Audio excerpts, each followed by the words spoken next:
嗨，大家好，Claudia 又翻返嚟啦。4月份其實已經 duty 咗一日㗎啦，咁就係啱啱呢個禮拜日。咁再出現咧就會係冠軍賽馬日嗰日啦。片段嚟計咧，4月應該係第一條片，真係唔好意思。近排有心情嘅時候咧就冇時間啦，到有時間咧又冇心情啦，跟住都係蒲一蒲頭啦，因為 study 咗，難得抽到空咁啊。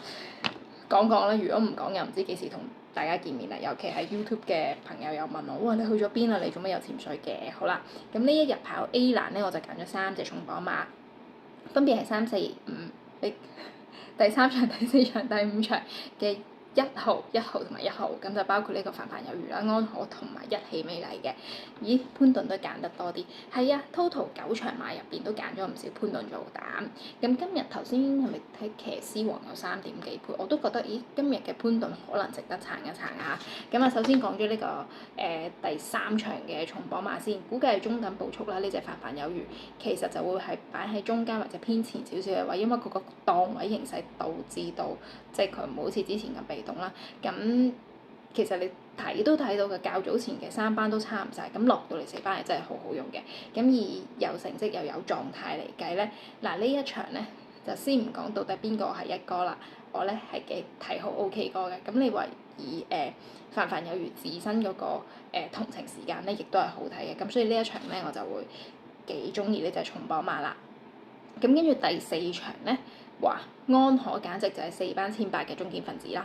呢一場咧，6號、8號、9號同埋10號都係啲有啲前速嘅馬，咁估計兩隻放兩隻跟，而安可正正就係擺喺啲後少少嘅3位，咁佢又係有權用翻個招禮變奏，跟住走上嚟，咁然之後就睇一睇咧，係啦。較早前連續幾場嘅巴道咧都係唔出頭嘅，咁可能呢件事係貨落班又好咩都好啦，咁但係呢一場換翻睇下先，係289場次，潘頓有騎過佢嘅，嗰陣時就跑咗個第5名，咁所以即係我有少少覺得，到底係咪摸清晒？跟住然之後嗱呢鋪落班好似潘頓又攞翻，會唔會清翻高啲咧？我有少少咁嘅諗法啦。跟住去到第5場咧，估計會係中等偏慢少少嘅步速。呢、這個一起美麗，有機會係擺喺啲中間偏前少少嘅位。其實我諗佢同凡凡有餘嘅跑法好接近嘅，都係嗰啲4、5、6走3位咁樣啦。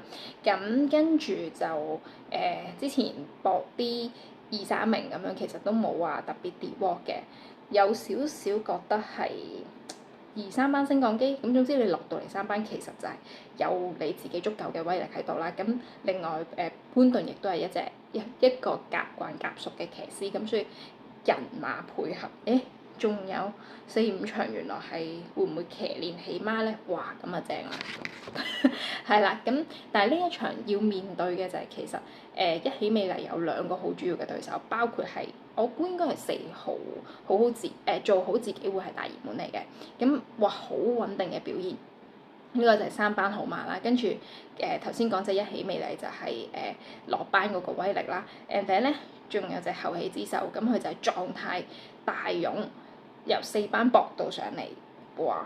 即係一個落班，一個原班，一個就升上嚟嘅知道穩正，咁所以1號、4號、10號係好難揀呢個次序嘅，咁但係即係就住我嘅文章去作嘅，咁就1號、1號、1號呢3隻重磅馬咯，咁可能第5場直情140簡單買個單鐵，等我度一度係咪咁樣，或者3膽跟住掕一大堆腳買4連環，係啦，斷估就係咁樣啦。咁但係4、5場騎練孖寶亦都係會支持嘅。咁跟住係啦，其他功課喺呢度，嗰啲數字嗰啲唔好睇啦。咁我會喺 Facebook 鋪埋 total 9場嘅即係分享嘅嘢，咁係咯，祝大家玩得開心啲。文説呢個馬會戶口啊，投注戶口應該 log in 得翻㗎。頭先未得，但係6點零鐘應該冇乜太大問題嘅。我再試試，跟住就再買，大家一齊 enjoy 啦。我喺屋企應該揸唔到電視啦，但係我而家有 pad 同埋有電話，咁所以係咯，冇問題嘅，同大家一齊睇啦。咁大家亦都玩得開心啲，enjoy 賽事，咁先，拜拜。